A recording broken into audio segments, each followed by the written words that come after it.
Good morning, I'm Juanita and welcome back to the Knit Guru. You'll be saying to yourself, there's a couple of things. Is that a weird lisp she's got?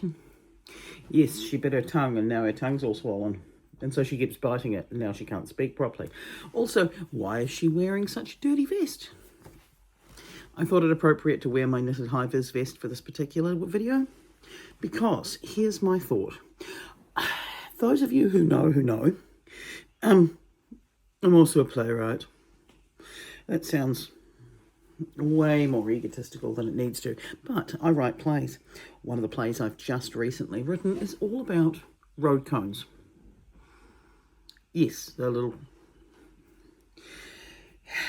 orange thing. I'll insert a picture just in case they're called something different overseas.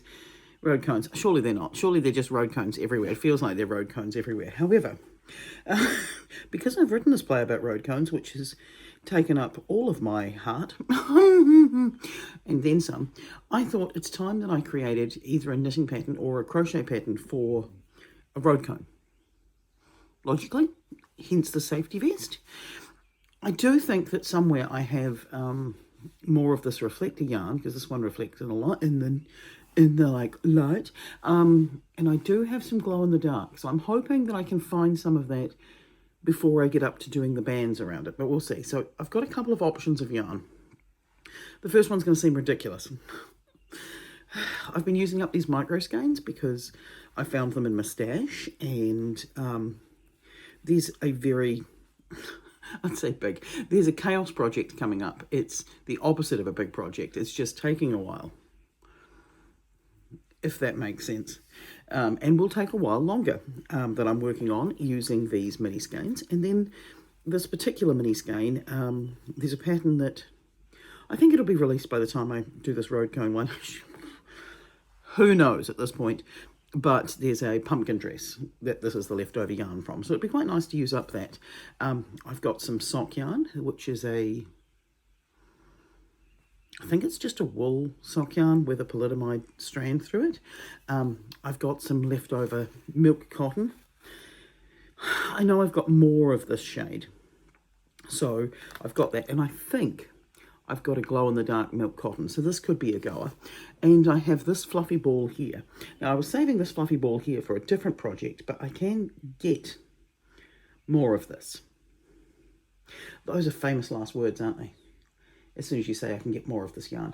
It's possible that I can get more of this yarn, so I think what we're going to do is try and figure it out. And it shouldn't be too difficult, because my theory is it's a cone.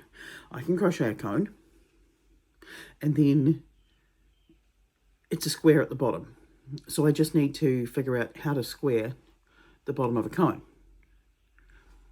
And that's not impossible, because you do the squares around the flowers when you're doing a crochet granny square with a flower in the middle. You know, it's definitely doable. So I feel like it's a doable project. It's just going to need to have a small hook, or smaller than the yarn, so that it's got the structural integrity. It would be nice to have some cotton, but I don't have cotton, but I do have the milk cotton, but milk cotton doesn't have any structural integrity. So we'll see how we go at creating a road cone, and if it works out, I'll share the pattern with you, because doesn't everybody want a pattern of a road cone? Isn't that going to be the most useful thing you can possibly have in the unit? Anyway, road cones are my life. Safety first. All of that jazz. Let's get started.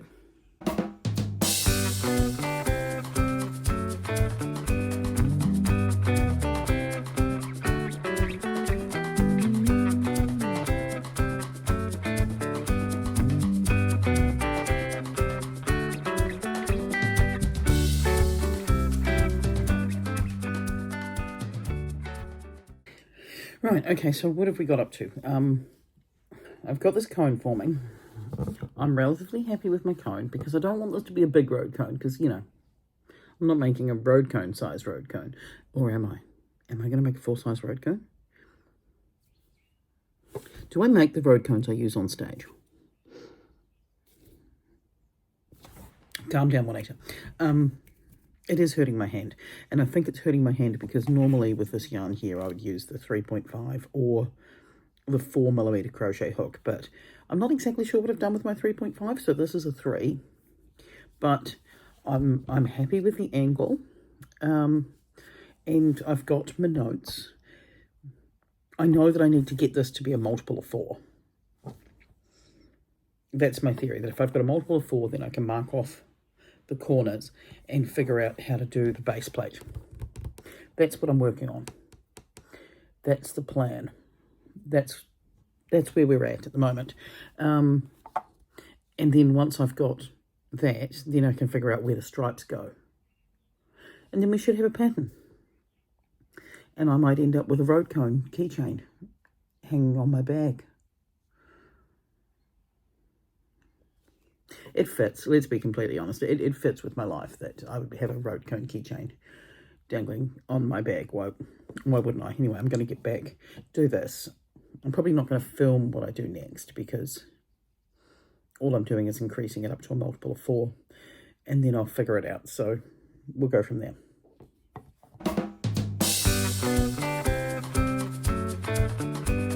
Okay, here we go. I think it's a pretty good size, and now we're going to come out and make the square. So I'm just going to finagle this and see how we go, and write down notes, and then come back and make some decisions. So we'll see. And then I should probably, actually, do I want to do that now, or do I do need to get going. I've got a funeral to go to, so I need to go and shower. Change into something that isn't hot pink. Even my nephew said, "Are you sure you've got something you can wear?" I'm like, yeah, I do. And then we might come back to this after the funeral. We'll see. We shall see indeed. But I am happy with the cone. And I'm quite happy actually with how the milk cotton is. It's quite sturdy. It's sturdier than I was going to give it credit for, but I think that's because I've really sized down my hook, and it is hurting my hands, but is that. So I might just mark up my intervals of 4, and then shower, head out, and go from there. Yeah, that's the plan.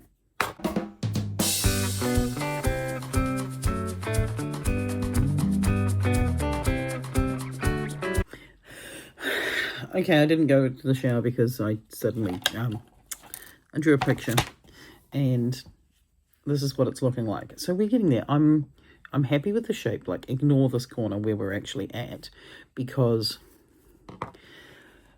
I need to change where the corners occur in the round, but I'm happy with that. And then I think what I can do is just be single crochet with 3 single crochets in the corner. But I really do need to go and hop in the shower because I leave here in 20 minutes. Admittedly, I know that when I leave here in 20 minutes, I'm going to Dad's, and then there's time before we get there. So there's some leeway, and that allows more than 30 minutes drive time for a 20-minute drive. So I've got fat in the system, but I'm not finishing this right now. I'm putting it down. I am walking away. I am being a responsible human, but I don't want to put it down. I want to finish it right now. Not going to. I'm putting it down. I'm finishing it later, like a normal person. Not bad. 19 minutes. I'm showered. I'm dressed. I'm heading off to the funeral. Just making sure everybody knows I'm not as irresponsible as I sound. I'm medium irresponsible. Here they are, road cones in real life, just doing their thing. All right, so I'm back. Sun's starting to stream in. The next plan is some single crochets around the outside, and looking at my road cones in real life. What we've got on the road cones in real life are some stripes. Then they seem to be slightly different sizes. But is it going to matter if they're different sizes in crochet? I feel like, no, that's not going to matter. I think what would make more sense would be to have sort of 2 rows, and then 2 rows, and then 2 rows, and then the rest. So, yeah. So I think that it's going to be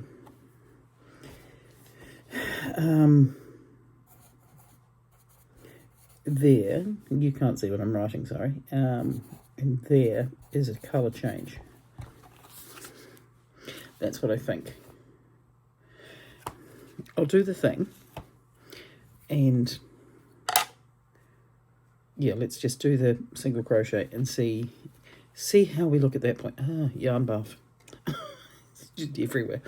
Okay, let's do that.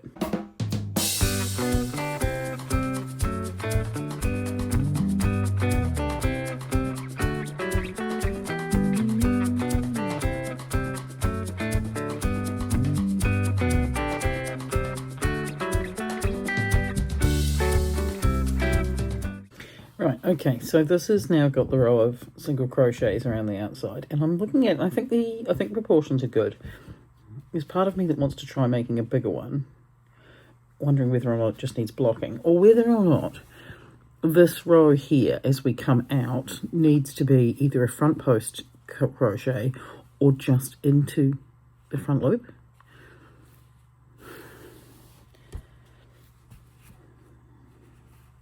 I mean, I like the way it sits on the table. I don't think it needs to be in the front loop. I think I like the slight curve. So I guess I whip up a new one with the colour changes in it and the changes of where to put the corners and see whether or not that works. Do I do a different yarn to do that? Because the one thing I don't like about the milk cotton is that it does split.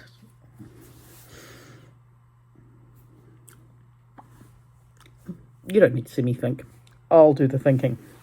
And then we'll, yeah, but I feel like the end of this video... oh, the bright sunlight coming in through the window.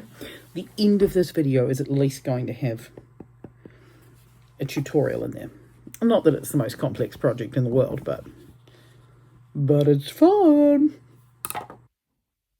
All right, it's editing Juanita sitting here. So what I'm going to do, actually, looking at the length of this video, I'm going to split it into two. So today you're going to see the creation of the road cone, because to be honest, my heart, I'm so going to make more of these. I'm going to make far too many more of these. Yeah, it's a problem, but they're very cute, and I'm just telling myself that it's so that I can practice staging my play from home, and I think I might be getting sick, but that's a whole other story. And then what I'm going to do is I'm going to post the tutorial that I filmed of how to make the road cones on Monday. Do I think that there's anybody on the planet who wants to watch both videos? Probably not.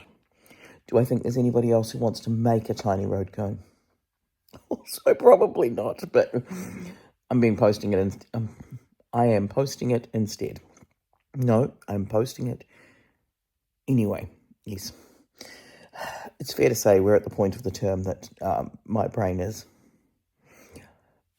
It's receding back into that concussion, struggling to get the wordiness going. So anyway, I will catch you next week with the tutorial for this.